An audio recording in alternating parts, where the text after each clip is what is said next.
சிங்கத்தை இந்தியாவில் தேசிய விலங்காக நீங்கள் மாற்றுகிறீர்கள் என்று கேட்டபோது ஜவஹர்லால் நேரு சொன்னார், இந்திய புலி காட்டுக்கு ராஜா, ஒரு காட்டில் ஒரு சிங்கம் காட்டுக்கு ராஜா, ஒரு காட்டில் ஒரு சிங்கம் வாழ்ந்தால் காடே செழிப்போடு இருக்கும், சிங்கம் வேட்டைக்கு போனால் இடப்பக்கம் இருந்த இறையை உங்காதாம் என்ற கதைகளாம் இருக்கிறது உங்களுக்கு தெரியாதா? அந்த செழுமையும் அந்த வளமையும் அந்த வீரமும் சிங்கத்துக்கு இருக்கிறது, அதனால் நான் அறிவிக்கிறேன் கேட்டார்.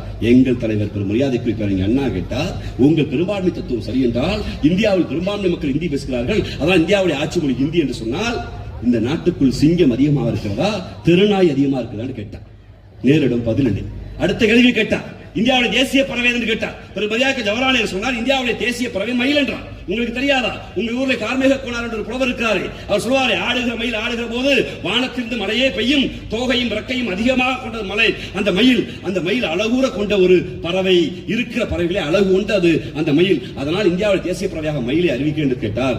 அதற்கு பிறகு என்ன கேட்டார், உங்க பெரும்பான்மை தத்துவம் சரி என்றால் இந்தியாவில் இந்தி தான் அதிக மக்கள் பேசுகிறார் சொன்னால் விலங்கிலே பறவைகளே அதிகமாக இருக்க பறவை அண்டங்காக்காதானே மயிலா என்று கேட்டார். நேரிடம் பதிலே.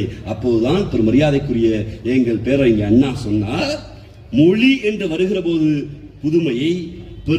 புதுமையை பெருமையை நீ பார்க்க மறுக்கிறாய், விலங்குக்கும் காக்காய்க்கும் குருவிக்கும் நீங்கள் செழுமையை வீரத்தை புதுமையை பார்க்கிற நீங்கள் மொழிக்கு பார்க்க மறுக்கிறீர்கள்.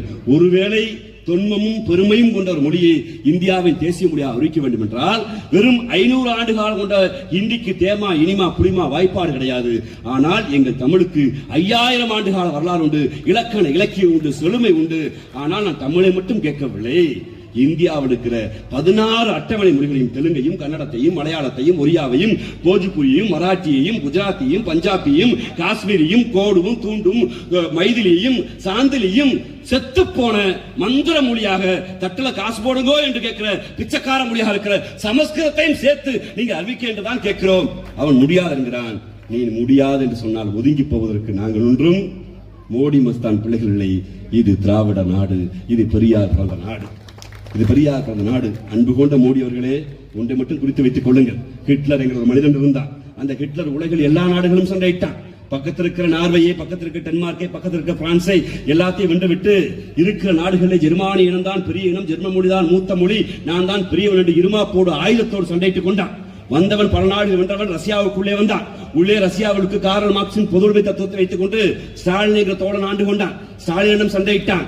அந்த ஹிட்லர் என்ற கொடுங்கோலன் ஸ்டாலினால் வீழ்த்தப்பட்டான். வரலாற்றில் நரேந்திர மோடி பீகாரை வென்றிருக்கலாம், யூபியை வென்றிருக்கலாம், ஏன் கர்நாடகாவில் கூட வந்து போயிருக்கலாம்.